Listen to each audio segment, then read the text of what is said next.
23 सितंबर 1918। आज के इजराइल में मौजूद शहर हैफा की पहाड़ियां, ऊपर पहाड़ी पर ऑटोमन तुर्की और जर्मन सेना की मशीन गन्स तैनात हैं, तोपें तैनात हैं, सैकड़ों राइफलें तैनात हैं। नीचे मैदान में जो भी आएगा उसे गोलियों से छलनी कर दिया जाएगा। दुश्मन को पूरा यकीन है कि इस पोजीशन को कोई नहीं तोड़ सकता, क्योंकि नीचे से ऊपर चढ़कर हमला करना मिलिट्री साइंस में आत्मघाती माना जाता है। लेकिन ठीक उसी वक्त नीचे मैदान में 700 घुड़सवार खड़े हैं। उनके हाथों में न बंदूक है न तोप, उनके हाथों में सिर्फ तलवारें हैं और भाले हैं। उनके सीने पर ना बुलेट प्रूफ जैकेट है ना कोई शील्ड, सिर्फ खाकी यूनिफॉर्म है। और इन 700 घुड़सवारों के आगे एक आदमी अपने काले घोड़े पर बैठा है। उसने अपनी तलवार आसमान की तरफ उठाई, पीछे मुड़कर अपने सैनिकों को देखा और चिल्लाया, मारो, आगे बढ़ो, जय हिंद। 700 घोड़ों की टापों से जमीन कांप उठी, तलवारें चमक उठी और वो 700 भारतीय सवार मशीन गन्स और तोपों की तरफ ऐसे दौड़ पड़े जैसे मौत से उनका कोई वास्ता ही नहीं। ये कोई फिल्म का सीन नहीं है, ये सच है। ये पहले विश्व युद्ध की सबसे हैरत अंगेज लड़ाई है, जब भारतीय घुड़सवारों ने तलवारों से बंदूकों को हराया, जब राजपूताना के लांसर्स और मैसूर के लांसर्स ने दुनिया को दिखा दिया कि हिंदुस्तानी फौजी का दिल किसी मशीन गन से बड़ा होता है। लेकिन यह कहानी 23 सितंबर से शुरू नहीं होती। इसे समझने के लिए हमें थोड़ा पीछे जाना होगा। 1914 पूरी दुनिया में पहला विश्व युद्ध छिड़ चुका था। एक तरफ ब्रिटेन, फ्रांस, रूस और उनके सहयोगी, दूसरी तरफ जर्मनी, ऑस्ट्रिया हंगरी और ऑटोमन तुर्की साम्राज्य। भारत उस वक्त ब्रिटिश शासन के अधीन था और ब्रिटेन ने भारत से 13 लाख से ज्यादा सैनिक इस युद्ध में भेजे। यह सैनिक यूरोप में लड़े, अफ्रीका में लड़े और मिडिल ईस्ट में लड़े। उन्हें किसी ने नहीं पूछा कि तुम लड़ना चाहते हो या नहीं, उन्हें बस भेज दिया गया, हजारों मील दूर, अनजान जमीन पर, अनजान दुश्मन से। लेकिन इन भारतीय सैनिकों ने जहां भी गए वहां अपनी बहादुरी का लोहा मनवाया। इन्हीं भारतीय सैनिकों में थी 15वीं इंपीरियल सर्विस कैवलरी ब्रिगेड। इसमें 3 रेजिमेंट शामिल थीं, जोधपुर लांसर्स, मैसूर लांसर्स और हैदराबाद लांसर्स। यह वो घुड़सवार रेजिमेंट्स थीं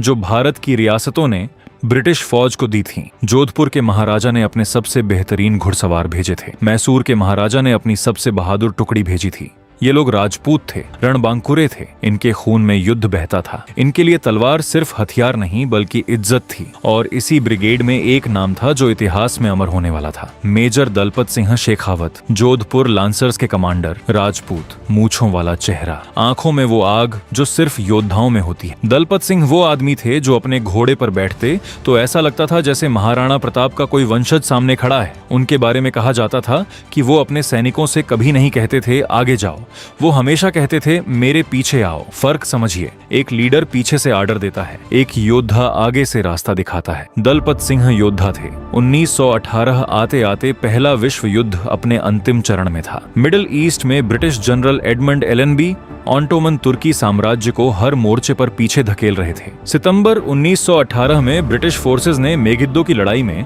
तुर्की सेना को करारी हार दी। ऑटोमन फौज पीछे हट रही थी, लेकिन एक शहर अभी भी दुश्मन के कब्जे में था, हैफा। भूमध्य सागर के किनारे बसा यह शहर रणनीतिक रूप से बेहद अहम था। यहाँ का बंदरगाह ब्रिटिश फोर्सेस के लिए सप्लाई लाइन का काम कर सकता था। अगर हैफा पर कब्जा हो जाए तो पूरे मिडिल ईस्ट कैंपेन की तस्वीर बदल जाती। लेकिन हैफा पर कब्जा करना आसान नहीं था। शहर 3 तरफ से पहाड़ियों से घिरा था, माउंट कार्मेल की ऊंची पहाड़ियां, और इन पहाड़ियों पर ऑटोमन तुर्की और जर्मन सेना ने मजबूत मोर्चे बना रखे थे। दुश्मन की ताकत सुनिए, 1400 से ज्यादा तुर्की और जर्मन सैनिक, कई मशीन गन पोस्ट्स, 77 मिलीमीटर की फील्ड गन्स, 150 मिलीमीटर की भारी तोपें, ऊंचाई का फायदा और 3 तरफ से क्रॉस फायर की पोजीशन, मतलब नीचे से ऊपर जाने वाले पर 3 दिशाओं से गोलियां बरसेंगी। मिलिट्री एक्सपर्ट्स कहते हैं कि ऐसी पोजीशन पर हमला करने के लिए कम से कम 3 गुना ज्यादा फौज चाहिए, और वो भी भारी हथियारों के साथ, तोपों के साथ, एयर सपोर्ट के साथ। लेकिन जनरल एलनबी के पास इतना वक्त नहीं था। उन्हें हैफा जल्द से जल्द चाहिए था। तोपें और इन्फेंट्री को पहुंचने में समय लगता, इसलिए उन्होंने एक ऐसा फैसला लिया जिसे सुनकर उनके अपने अफसरों ने भी सिर पकड़ लिया। उन्होंने कहा, हैफा पर कैवलरी चार्ज करो, घुड़सवार भेजो, तलवारों और भालों के साथ, मशीन गन्स और तोपों के खिलाफ। यह सुनकर ब्रिटिश अफसरों ने कहा, सर ये तो सुसाइड मिशन है। 20वीं सदी में तलवार लेकर मशीन गन के सामने जाना, यह मध्ययुगीन रणनीति है, यह काम नहीं करेगी। लेकिन एलनबी जानते थे कि भारतीय कैवलरी कोई सामान्य घुड़सवार नहीं है। यह राजपूत है, यह वो लोग हैं जिन्होंने सदियों से घोड़े पर बैठकर तलवार चलाई है। इनके लिए तलवार हाथ का ही हिस्सा है, और इनकी स्पीड, इनकी बेरहमी, इनकी बेखौफी, ये सब मिलकर वो कर सकती है जो कोई तोप नहीं कर सकती, दुश्मन के दिल में खौफ पैदा करना। 22 सितंबर 1918 की रात 15वीं इंपीरियल सर्विस कैवेलरी ब्रिगेड को ऑर्डर मिला, कल सुबह हैफा पर चार्ज करना है। जोधपुर लांसर्स और मैसूर लांसर्स सबसे आगे रहेंगे, हैदराबाद लांसर्स रिजर्व में। ब्रीफिंग बेहद छोटी थी। मेजर दलपत सिंह ने अपने सैनिकों को इकट्ठा किया। उनके सामने 300 से ज्यादा राजपूत घुड़सवार खड़े थे। दलपत सिंह ने कहा, कल सुबह हम दुश्मन पर हमला करेंगे। दुश्मन के पास मशीन गन्स हैं, तोपें हैं, ऊंचाई का फायदा है। हमारे पास हमारी तलवारें हैं, हमारे घोड़े हैं और हमारा राजपूती खून है। कल हमें साबित करना है कि हिंदुस्तान का सिपाही किसी से कम नहीं। मैं सबसे आगे रहूंगा, बस मेरे पीछे आते रहना। और एक बात याद रखना, रुकना मना है। जो रुका वो मरा, जो आगे बढ़ा वो जीता। उस रात किसी ने ठीक से नींद नहीं, कोई अपनी तलवार की धार चेक कर रहा था, कोई घोड़े की जीन कस रहा था, कोई चुपचाप प्रार्थना कर रहा था और कोई अपने घर को याद कर रहा था, राजस्थान के रेगिस्तान को, मैसूर के हरे भरे मैदानों को। उन्हें पता था कि कल सुबह जो होगा उसमें हर कोई जिंदा नहीं लौटेगा, लेकिन कोई डरा नहीं, क्योंकि राजपूत डरना जानता ही नहीं। 23 सितंबर 1918 सुबह पहले ब्रिटिश फोर्सेस ने एक अलग रूट से हैफा पर हमला करने की कोशिश की, लेकिन दुश्मन की मशीन गन्स ने उन्हें रोक दिया। भारी नुकसान हुआ, ब्रिटिश इन्फेंट्री पीछे हट गई। दोपहर होते होते यह साफ हो गया कि पारंपरिक तरीके से हैफा नहीं लिया जा सकता। अब बारी थी भारतीय कैवलरी की। दोपहर 2 बजे मेजर दलपत सिंह ने अपने काले घोड़े पर जीन कसी, तलवार म्यान से निकाली। पीछे जोधपुर लांसर्स के 300 घुड़सवार तैयार खड़े थे। दाहिनी तरफ मैसूर लांसर्स के 400 घुड़सवार, कुल 700 तलवारें, 700 भाले, 700 घोड़े और सामने पहाड़ी पर दुश्मन की मशीन गन्स, तोपें और 1400 सैनिक। दलपत सिंह ने एक बार पीछे मुड़कर देखा। हर चेहरे पर एक ही भाव था, तैयार हैं। दलपत सिंह ने तलवार ऊपर उठाई, गला खोला और चिल्लाए, चार्ज। 700 घोड़े एक साथ दौड़ पड़े। जमीन कांपने लगी, धूल का गुब्बार उठा, आसमान में तलवारों की चमक और उन 700 सवारों का रणघोष, जो इतना तेज था कि पहाड़ी पर बैठे तुर्की सैनिकों ने पहले सोचा कि भूकंप आ गया है। फिर उन्होंने नीचे देखा और जो दिखा उससे उनका खून जम गया। सैकड़ों घुड़सवार पूरी रफ्तार से पहाड़ी की तरफ चढ़ रहे हैं, तलवारें लहरा रहे हैं, चीखते हुए आ रहे हैं और वो रुकने का नाम नहीं ले रहे। तुर्की अफसर ने चिल्लाया, fire fire fire. Machine guns गरजने लगी, तोपों से गोले बरसने लगे, गोलियां नीचे की तरफ बारिश की तरह आने लगी। पहली लाइन के कई घुड़सवार गिरे, घोड़े लड़खड़ाए, कुछ सवार जमीन पर गिरे, खून बहा, लेकिन पीछे वाले नहीं रुके। उन्होंने गिरे हुए साथियों को पार किया और आगे बढ़ते रहे। दलपत सिंह सबसे आगे थे। उनका घोड़ा तेज रफ्तार से पहाड़ी चढ़ रहा था। गोलियां उनके आसपास से गुजर रही थीं। एक गोली उनके कंधे को छूकर निकल गई, खून बहने लगा, लेकिन वो रुके नहीं, क्योंकि उन्होंने खुद कहा था, जो रुका वो मरा, जो आगे बढ़ा वो जीता। मशीन गन्स की आवाज कानफोड़ थी, लेकिन घोड़ों की टापों की आवाज और भी तेज थी। दुश्मन ने देखा कि यह लोग गोलियों की परवाह नहीं कर रहे, ये नहीं रुक रहे, ये कोई सामान्य सैनिक नहीं है, ये तो पागल है। और इसी पागलपन ने दुश्मन के दिल में वो खौफ पैदा किया जो कोई बंदूक नहीं कर सकती थी। जैसे जैसे घुड़सवार ऊपर पहुंचे, मशीन गन्स का एंगल काम नहीं कर रहा था, क्योंकि मशीन गन्स दूर के टारगेट के लिए सेट थीं। इतने पास आए दुश्मन पर वो ठीक से निशाना नहीं लगा पा रही थीं। और तोपों को इतना नीचे करना पॉसिबल नहीं था कि ठीक सामने आए घुड़सवारों पर फायर हो सके। यही था वो कैलकुलेशन जो मेजर दलपत सिंह ने पहले से कर रखी थी। अगर स्पीड इतनी तेज हो कि दुश्मन को रिएक्ट करने का वक्त ना मिले तो मशीन गन भी बेकार हो जाती है, और ठीक यही हुआ। जोधपुर लांसर्स पहले पहाड़ी पर पहुंचे। दलपत सिंह का घोड़ा सीधा दुश्मन की पहली लाइन में घुस गया। उनकी तलवार ने पहला वार किया, एक तुर्की सैनिक गिरा, फिर दूसरा, फिर तीसरा। पीछे से बाकी सवार भी पहुंच गए और फिर शुरू हुआ वो नजारा जो 20वीं सदी में किसी ने सोचा भी नहीं था। तलवारों और भालों से लैस भारतीय सवार मशीन अग्न पोस्ट्स पर टूट पड़े। हाथ पर हाथ की लड़ाई, तलवारों की टंकार, घोड़ों की हिनहिनाहट, चीखें,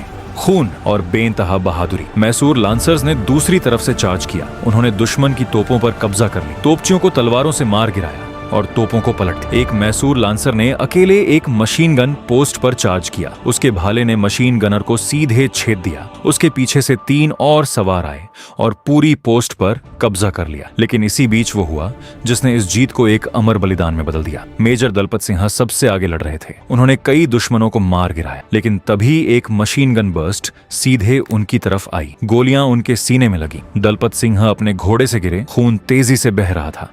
उनके पास मौजूद एक सवार ने उन्हें पकड़ा। दलपत सिंह ने आखिरी सांस में कहा, रुकना मत, आगे बढ़ो, हैफा लेकर रहना।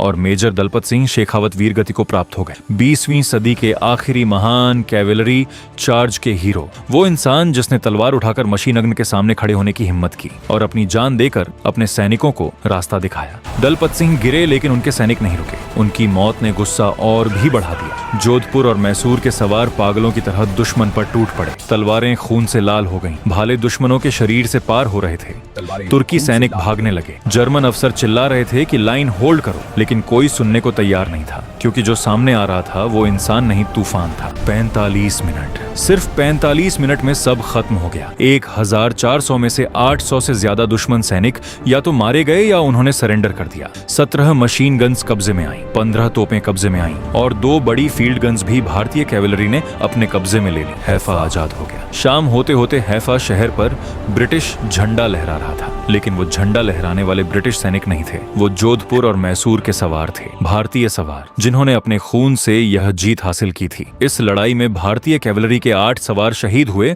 और 34 घायल हुए। 60 घोड़े मारे गए।